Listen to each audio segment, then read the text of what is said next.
Hey everybody, welcome out to another episode of Bald Up Genetics. My name is Lloyd. If you like tortoises, then this channel's for you.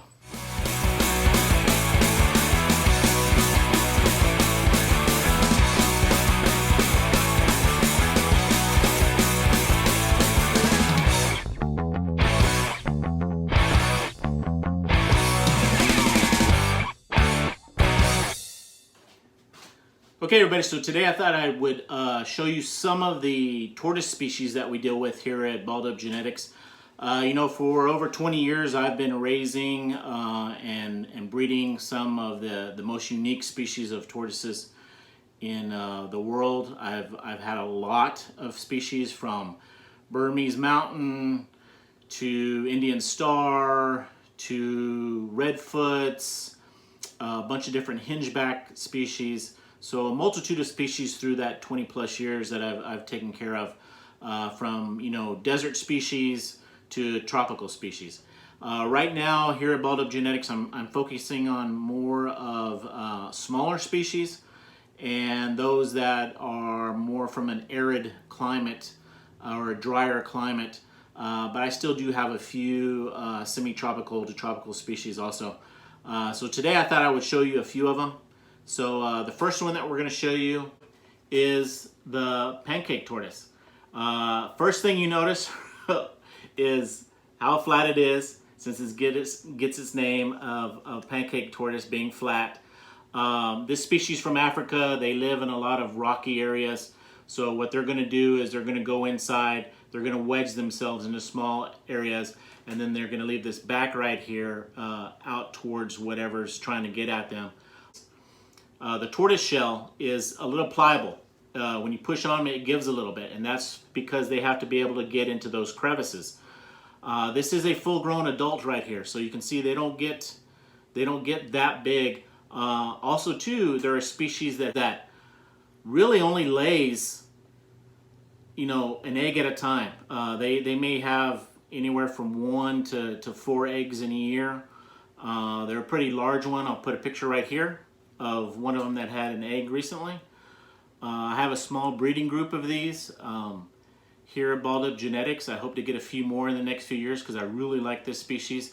What's interesting about them also is that they're great climbers. So when you have them in an outdoor enclosure, you have to make sure that you're prepared for them to be able to get out. So you need to have that enclosure secured enough that they can't. Put a lip around it, put wire over the top if you predator proof it. But they are a great climber for a little species. And they do well here in this part of Texas, being really hot during the summertime, arid. We don't get a lot of humidity like over towards Houston. So this species does really well. Again, this is the pancake tortoise. So yeah, this is a great species for us to work here at Bald Up Genetics.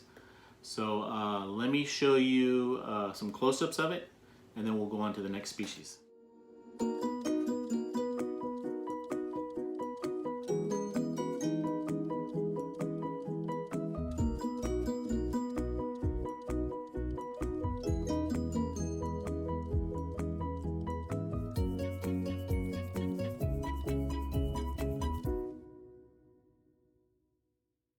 So here at Bald Up Genetics, we're also working with the spider tortoise from Madagascar. This is a full-grown adult. She will get a little bit bigger than this, but this is pretty much full-grown. Again, they do come from an arid area in Madagascar. An interesting fact with this species of tortoise is that their eggs actually have to go through a diapause, which is... Hello, is it? Oh, sweating. Hello? Hello, can everybody see me? Is this, hello? Hello, is this thing on? Oh, hi. Hi, everybody. So diapause is a moment of suspended or arrested development in an embryo's life cycle stage because of some environmental factor that is taking place. In order for it to start its development, you must have one of those environmental factors take place. Okay, I think I said enough. Bye-bye, everybody!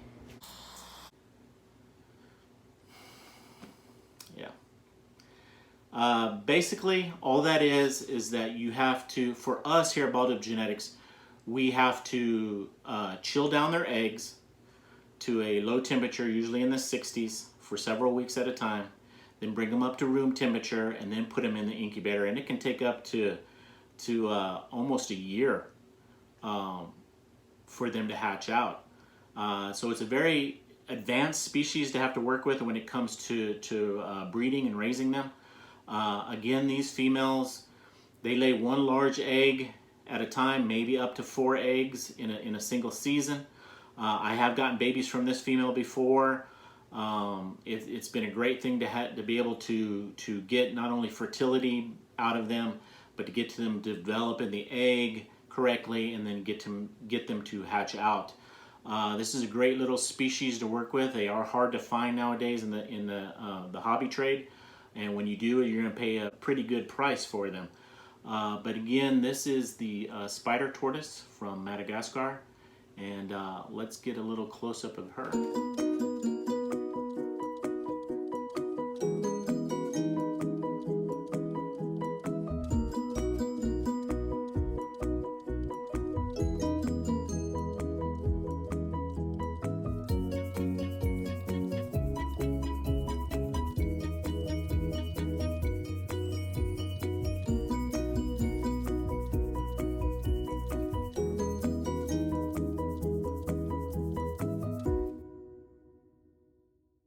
Species that we work with here, and we have for a long time, although we're not really breeding them as much as we used to, are the sulcata tortoise. Now, I know you guys see these in the pet stores all the time, and you see them at this size, and they're nice and they're cute. They're not too expensive, but what you have to realize is how big they get. This is the 3rd largest species of tortoise in the world, the largest mainland-based tortoise. Now, they're the 3rd largest in comparison to the Galapagos Island tortoise and the Aldabra tortoise. But also, too, if you can see on those front feet right there, they're made for digging. These guys can dig a burrow like it's nothing to them in some of the hardest soil. So you have to be prepared when keeping something like this when it gets older, what potential damage it can do. You know, some of these adults can get over 100 pounds. And you know, they're going to be living for more than 50 years in your care. This is a prolific breeder in that, you know, a female can lay on average 25 eggs in a clutch. She can lay 4 clutches in a year. So you're looking at over 100 eggs in a year compared to some of the other ones that I showed you where they may lay 1 to 4 eggs in a year.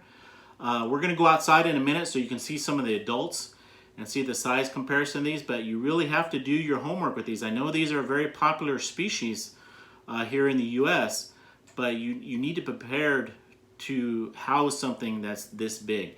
So let's go outside and we'll talk about some of the big guys out there. All right, everybody, so this is one of just the little males that I have. And as you can see, you know, he's still pretty good size. See these massive legs? I mean, they are made for digging. They can go through soil, again, like it's nothing. And this guy's only about 70 pounds. I have males that are over 100 pounds in this group. And I've seen some that are even bigger than that. So again, you have to make sure that you have ample space for them, and also areas that you can't have them get out of, because they'll rip through fencing like it's nothing, and they will test it too. All the time they go along the perimeter of the fencing of the enclosure they're in, and they just push up against it. They test it to see if they can get out or not. But this is a species that is made to dig some nice long tunnels. In the males, you can see these big gular scoots, these big protrusions right here. This is how they defend each other when they fight with each other. They try to flip each other over.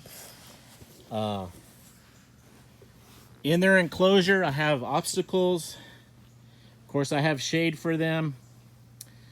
In the back there, I have hog panel fencing, so it's pretty tough. It's sunk about 3 feet into the ground, so if they start to dig underground, I can get to them before they get out of the property. Of course, nice big trees for shading. They have obstacles in their enclosure to kind of break up the line of sight. They've eaten every bit of grass too. That's the other thing, is I like to refer to the sulcata species as the cow of the tortoise world. I mean, they just graze and graze and graze. And as you can see, there's plenty of grass on the other side of the fencing. But over here, it's like a desert.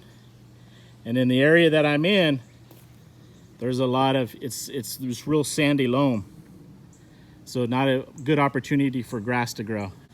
Some fruit trees. Even though they shouldn't get a lot of fruit, it still gives them cover. When the fruit drops, they'll get some of that. Just remember, guys, when you want to go from this to this, you have to do your homework. Be prepared for somebody who's going to get this big. You don't want them escaping into the neighborhood or getting into other trouble when they reach over 100 pounds. So remember, they may be cute at this size, but they do get big. All right. So that's it for part 1 of Tortoise Time. Next installment, we're going to show you the other groups that we have. I hope everybody's enjoyed this. Do me a favor by subscribing down below if you haven't already. Turn on that post notification bell so every time we upload a video, you'll be informed. And of course, if you can share these videos, it'll help our channel grow even more. So until next time, take care, and we'll see you again real soon.